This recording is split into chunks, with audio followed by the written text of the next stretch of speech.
Hey everybody, welcome back. This is Shane Mata for the 2024 National Podcast Post Month. This is episode number 4, I think.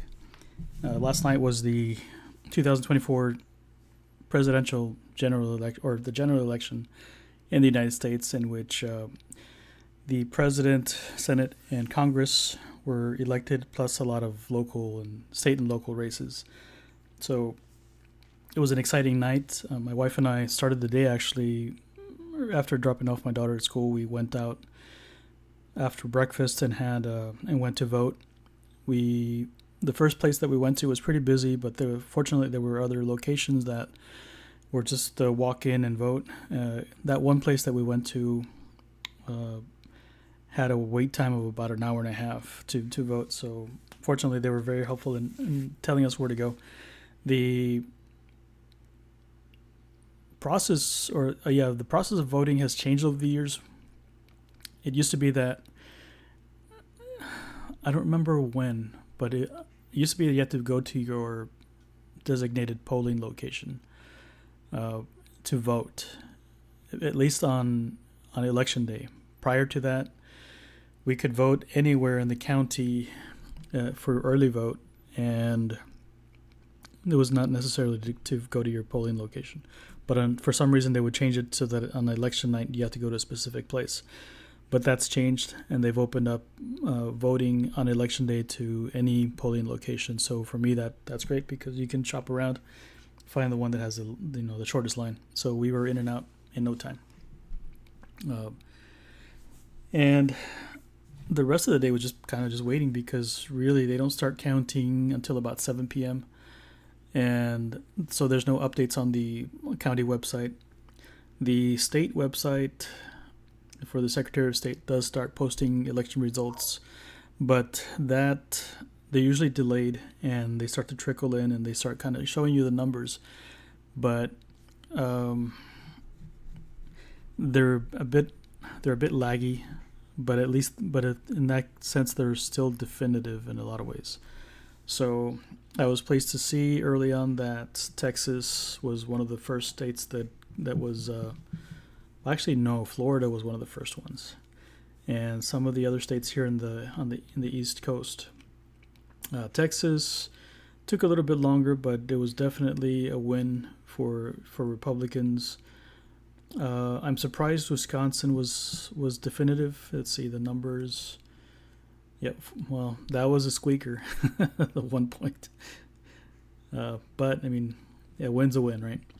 I was really concerned most of the night about Pennsylvania. So if you follow me on X, you saw that I expressed some concern because it just wasn't clear that things were going to be clean. I expected there to be more shenanigans like they were last time with Joe Biden. Places shutting down in the middle of the night, trucks coming in with mysterious ballots out of nowhere, people being kicked out of the count, things like that. But I think this year Trump wisened up, and so there were lawyers all over ready to pounce on any irregularities, and so they were able to take care of business this time around. And there was an interview a while back by, I think it was Brett Weinstein on Joe Rogan, in which he suggested that I can't remember if he was talking about Republicans or just the electoral process itself, is that there needs to be enough of a margin, enough of a win that it overcomes any cheating that the machine can do. So the idea basically was to overwhelm whatever shenanigans that the opposition would be able to pull out to come up with votes to close the gap, right?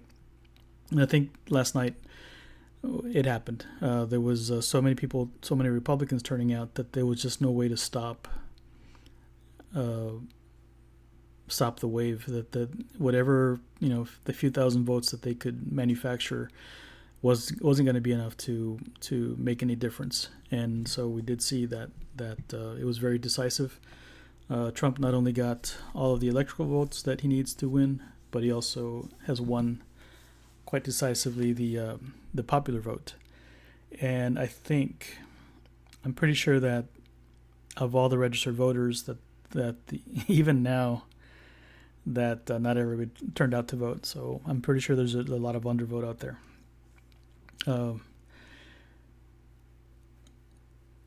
So things did go long.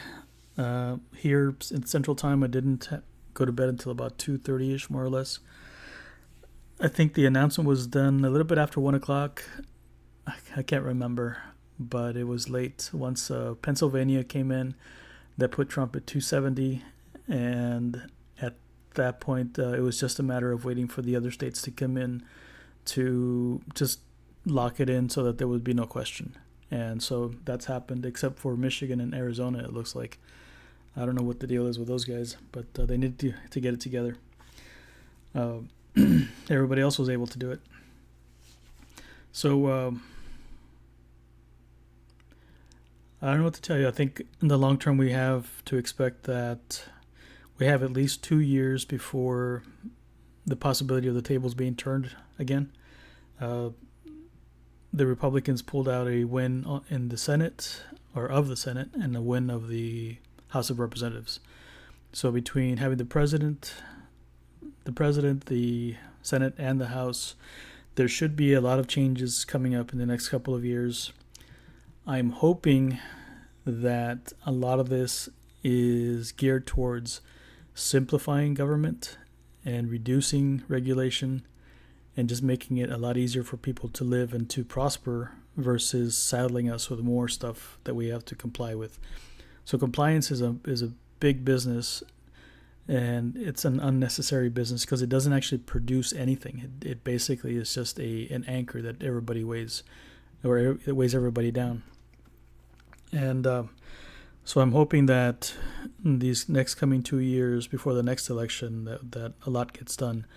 Now, I'm hopeful, but at the same time I recognize that the Republicans have a tendency to fumble the ball whenever they have it. They've had majorities in the past, and somehow they just managed to mess that up. I don't know how it is that what is that saying that goes, that they managed to snatch victory out of the jaws of defeat or something like that. No. Or they failed to snatch victory out of the jaws. I don't know what it is, but basically they just can't manage to. They don't know how to win.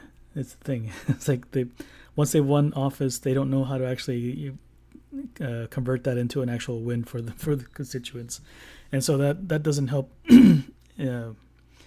with the idea that people or that there is really just one uniparty, because Republicans, whenever they win, they end up acting like Democrats, and then what good was it to vote for them, to elect them, and when they don't do anything useful? But we'll see. Hopefully, with the leadership of President Trump, maybe they'll pull it together.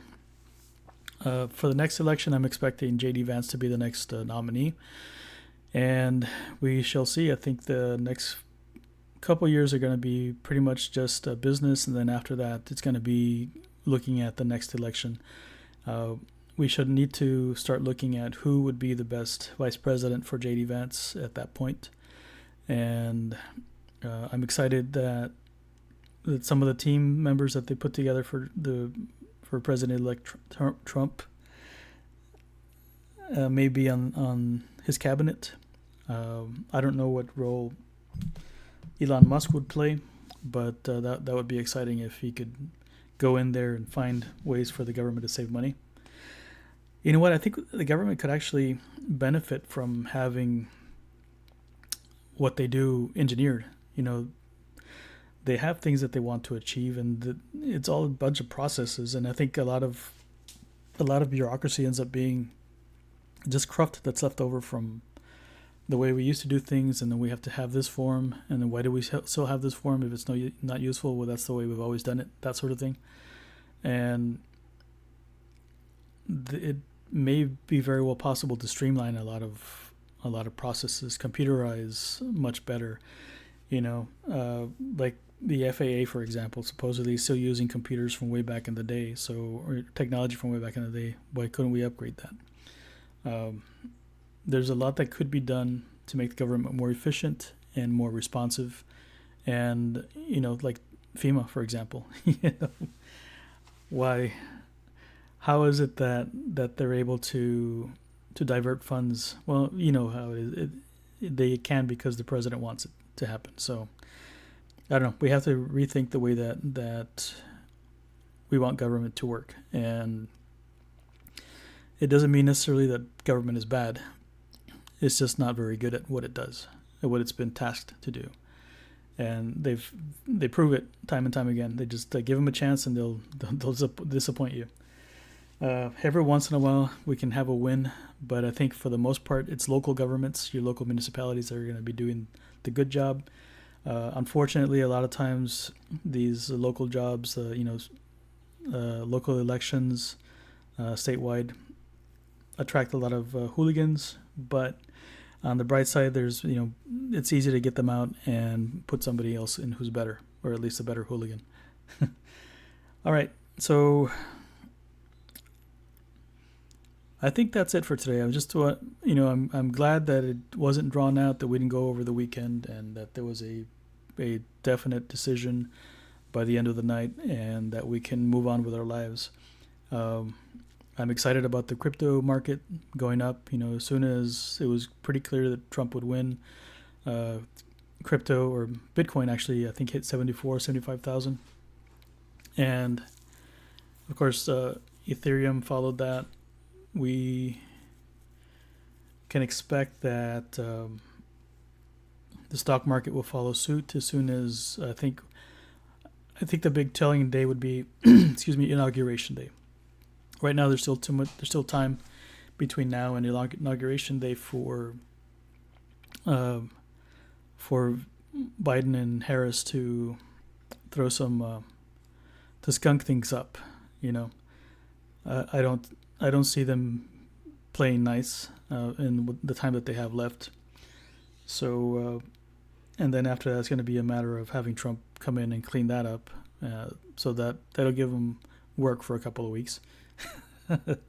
And I'm excited about things like tax cuts for no taxing on tips, no taxes on overtime, no taxing Social Security recipients, and some of the other reforms, the cryptocurrency reforms, getting a new SEC chairman, or not chairman, but a secretary.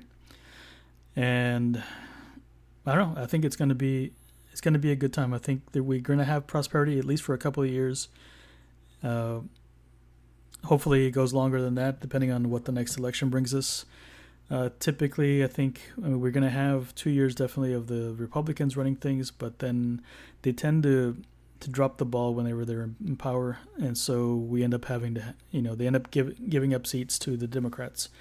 So I expect in 2 years we're going to have Democrats back, controlling one of the two houses. So, the time's a wasting. We gotta get on it, jump on it, and get things done in the next couple of years to turn this country around and bring back prosperity. So, I think we'll call it a day here. I do appreciate you listening. This is another episode for National Podcast Post Month and part of my vlog.